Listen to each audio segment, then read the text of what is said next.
obra de los cielos, salida de Dios.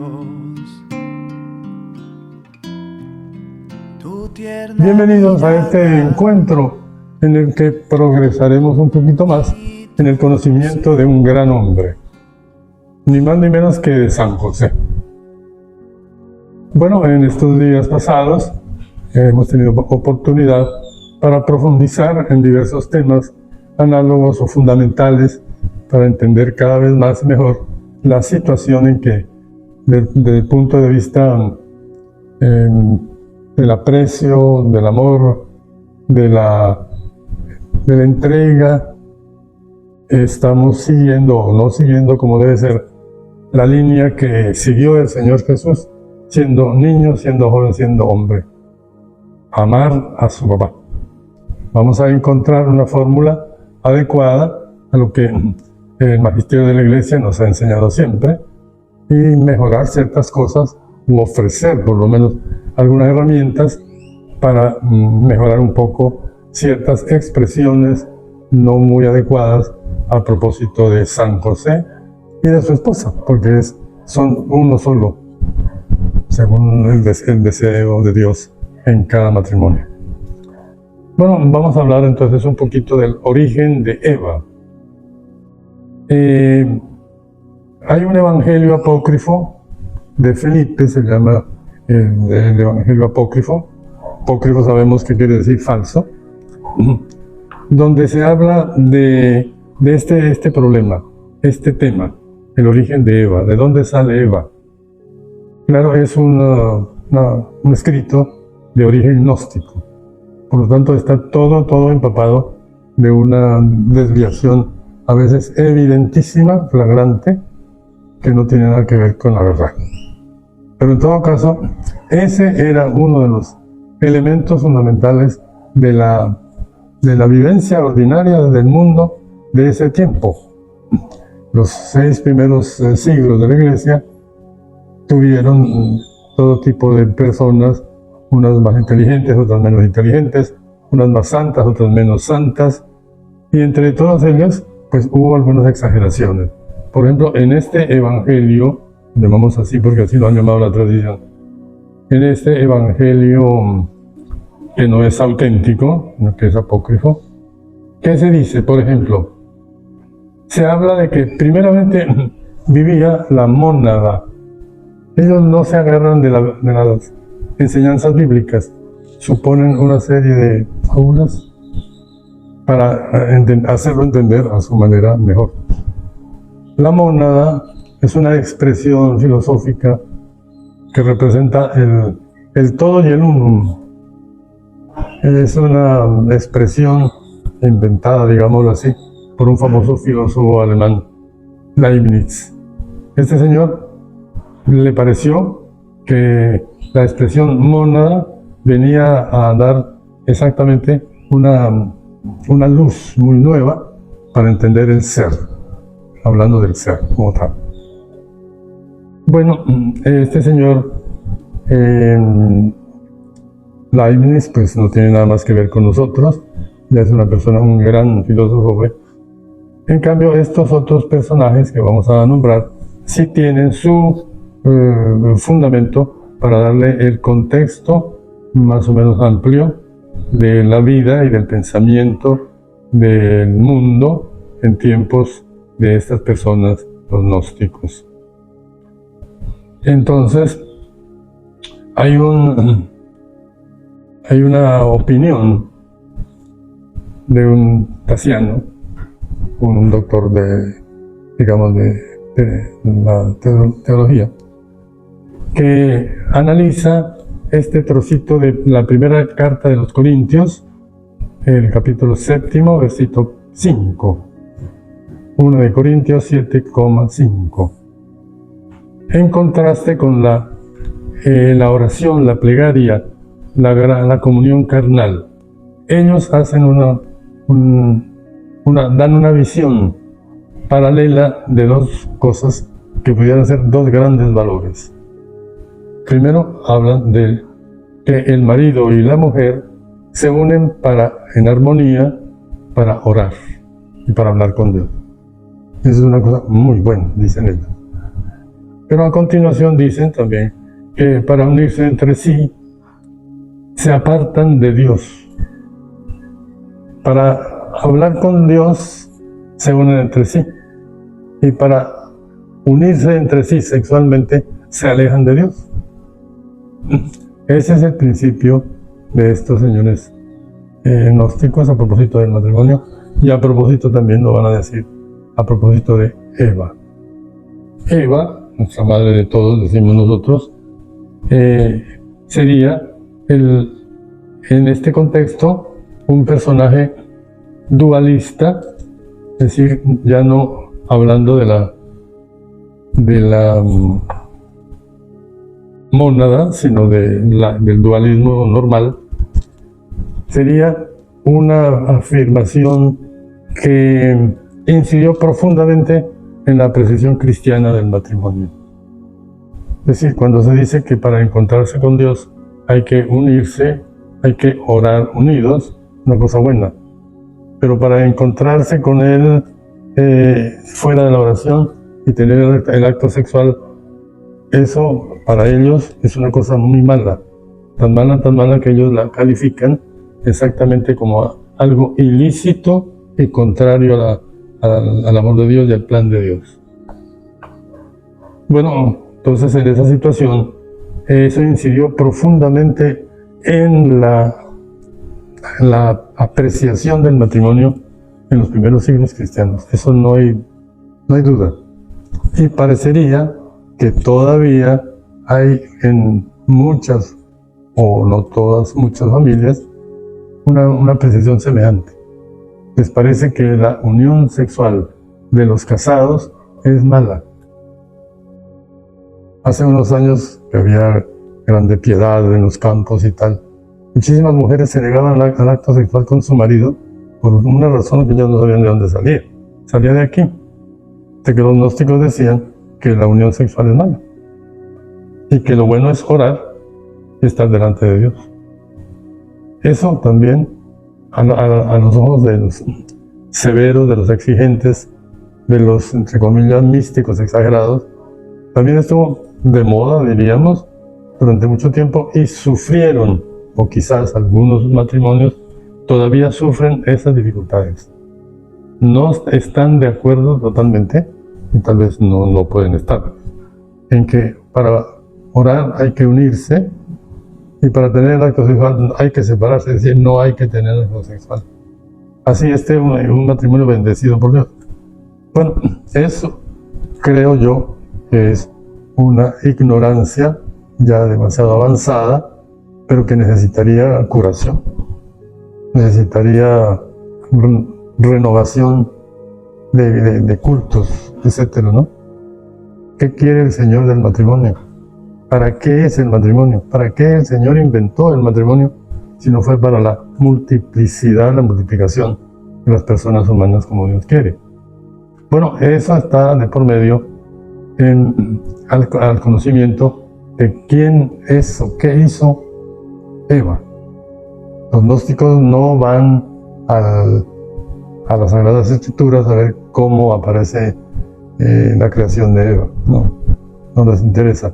Hablan simplemente de una pareja, una díada que aparece y luego desaparece, porque en esta unión y desunión finalmente triunfa la desunión.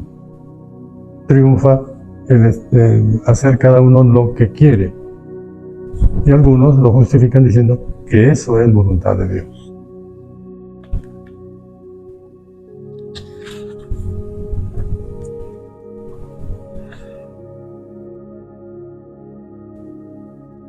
Bueno, con todo esto de por medio, habría que estar muy cuidadosos, porque con el tiempo, pasados años y años y siglos, algunos empezaron a pensar que el Espíritu Santo habría que brindarle, sería la palabra, brindarle una forma masculina, revestirlo de masculinidad. El Espíritu Santo es varón. Y con esa presentación del Espíritu Santo, mucha gente vivió años. Y claro, esto no lleva a nada bueno. No lleva a nada bueno. Lo que llevó fue a suponer o imaginar que el Espíritu Santo era el esposo de María. Y eso llega hasta nuestros días. Eso sí llega hasta nuestros días. Mucha es la gente que piensa que el Espíritu Santo es el esposo de la Virgen María. Dígame si no está eso en las letanías de San José. ¿Sí? Eso es falso. El Espíritu Santo no tiene sexo, no puede tener sexo. El Espíritu Santo es un espíritu purísimo, puramente espíritu, nada más. No tiene absolutamente nada de material.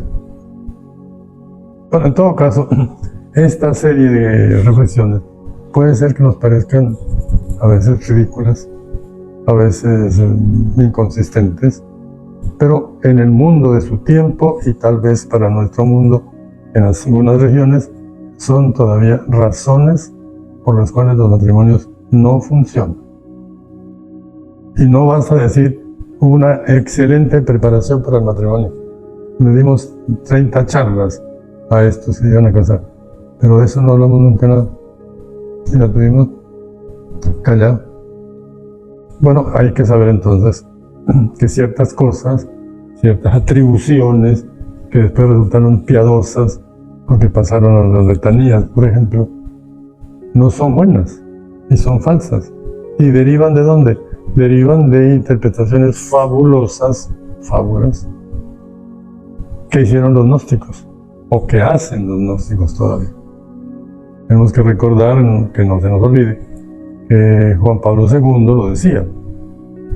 El gnosticismo, la gnosis, no ha pasado. Subsiste todavía, está con nosotros todavía. Y es cierto.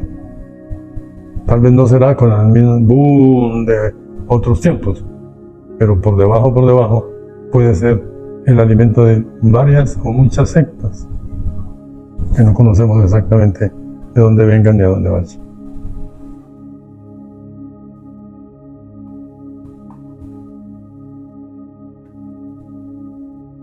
Bueno, habiendo hablado un poquito de este tema, podemos entonces ver alguna otra afirmación que nos ilumine un poco mejor este mundo de ideas, algunas muy sólidas, muy serias, otras muy locas, diríamos, pero todas influyentes en el presente de la Iglesia de hoy. Todas tienen su influencia. Entonces, estudiar a San José como esposo de María y no el Espíritu Santo como esposo de María es una cosa valiosa para la Iglesia. El Espíritu Santo obra ciertamente, su obra está evidente. Él es el amor de las dos personas que se aman. Eso, por ejemplo, para muchos en aquellos tiempos, eso se olvidó. Y se pensó que uno de los casados era el Espíritu Santo y que la otra era la Virgen María. En cambio, el derecho de las cosas es que el amor infinito, la tercera persona divina, viene sobre dos personas. Así como procede de dos personas, procede del Padre y procede del Hijo, así viene también a dos personas, el esposo y la esposa. Entonces, sí hay campo ahí para ubicar adecuadamente a San José. Es decir, ahí necesitamos un hombre verdaderamente lleno de Dios, tiene que estar, como su esposa está llena de Dios. Bueno, estamos en eso precisamente, tratando de revisar, de razonar, de conocer esta situación que nos puede parecer también como engorrosa, fastidiosa, indelicada y no sé qué más. Sin embargo, la hacemos con el más grande respeto, y lo hacemos precisamente en nombre de lo que el concilio nos decía. Nos decía que la Iglesia, exactamente la Iglesia, en los tiempos del concilio y de la nuestra también, quería dialogar, quería hablar, quería acercarse a los diversos movimientos y diversas maneras de pensar. Bueno, y lo ha hecho y lo está haciendo. Trata de hacerlo. Por eso es necesario también tener un poco el vocabulario que se puede utilizar o se sabe que se usaba o se usa todavía en estos debates o comunicaciones.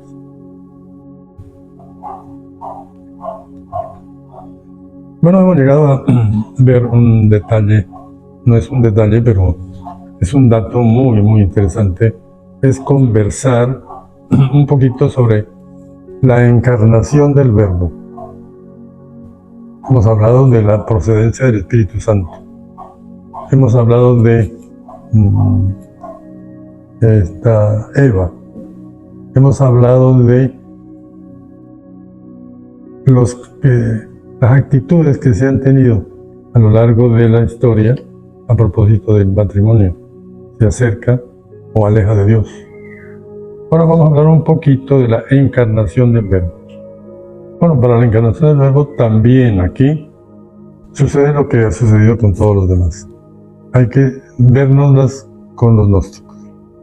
La gnosis sigue viva y sigue también con argumentos que nos parecen serán ridículos, pero tal vez más que ridículos son peligrosos. Aquí podemos hablar especialmente de un personaje, un gnóstico muy célebre, Valentín. Valentín fue un organizador de la secta también, y fue un pensador, que tuvo mucha gente que lo siguió. Bueno, Valentín, ¿qué sostiene Valentín a propósito de la encarnación? Para Valentín, la personalidad del Señor Jesucristo, la persona divina, viene y se coloca en el seno de María y de ahí sale y pasa como una gota de agua o como un vaso de agua, podemos decir. Pasa por un acueducto. Eso del acueducto lo sostienen ellos como una gran verdad. Es decir, que María no tendría nada que ver en la encarnación. Bueno, eso es una herejía robustísima, grandísima, pero que en su tiempo, tal vez también ahora, haya quien lo sostenga. Que Nuestra Señora, la Virgen María, no le dio nada de su ser a Jesús niño. Bueno, esa es una herejía grandísima que viene a dañar todo el contexto histórico de la fe. Bueno, total, la encarnación, según la enseñanza de la Iglesia, consistió en la presencia de la segunda persona de la Santísima Trinidad en el seno de María. ¿Cómo se formó ese niño?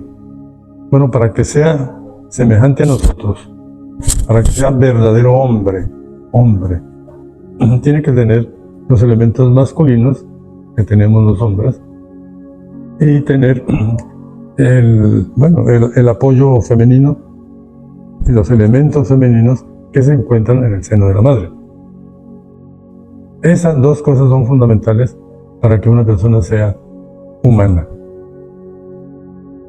Y puede ser humana si tiene los elementos masculinos completos, será hombre. Si tiene los elementos femeninos completos, será mujer. Bueno, en la encarnación, el sujeto es el Hijo de Dios, que se hace Hijo del Hombre.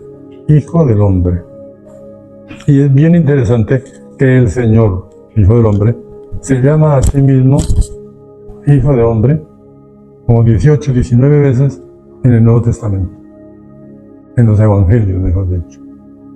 Él era y es el Hijo de Dios, pero no vino a presentarse como Hijo de Dios, vino a presentarse humildemente, pobremente, como el último de todos, y es el creador del mundo, es el creador de todo lo que existe. Él hubiera podido hacer lo que le hubiera parecido para deslumbrar al mundo, y no lo deslumbró. Quedamos deslumbrados cuando lo vimos muriéndose en la cruz. Eso sí nos deslumbró, pero no, tal vez no nos convirtió. Bueno, en todo caso, este dato tan importante no está bien claro por la gnosis que Valentín dejó sembrada. Como decíamos, Juan Pablo II, en una de sus intervenciones solemnes, dijo que la gnosis probablemente todavía existía. Por eso tenemos que revisar de cuando en cuando el código de nuestra fe, el catecismo. Bueno, por algo la Iglesia imprimió un libro grueso, muy bien editado, muy bien elaborado, donde trabajaron, no sé si un centenar o más, de expertos en la revelación, en la teología, en la pastoral, en derecho canónico, etcétera, etcétera, para darle a la Iglesia de ese tiempo, 30 años después del concilio, darle un código seguro, sano, serio, un manual donde está realmente lo más importante, ciertamente, de la revelación y de la vivencia de la Iglesia, de la oración de la Iglesia, etcétera, etcétera. Por eso una invitación, queridos hermanos, de que conozcamos el nuevo catecismo. Hay muchas de las cosas que sucedieron en nuestro tiempo o que suceden todavía. Allí están escritas, hay respuestas muy bien logradas, está muy bien hecho de tal manera que con el índice se puede conseguir lo que se le ocurra en el campo de la teología, de la pastoral, bueno, de la vida de la Iglesia.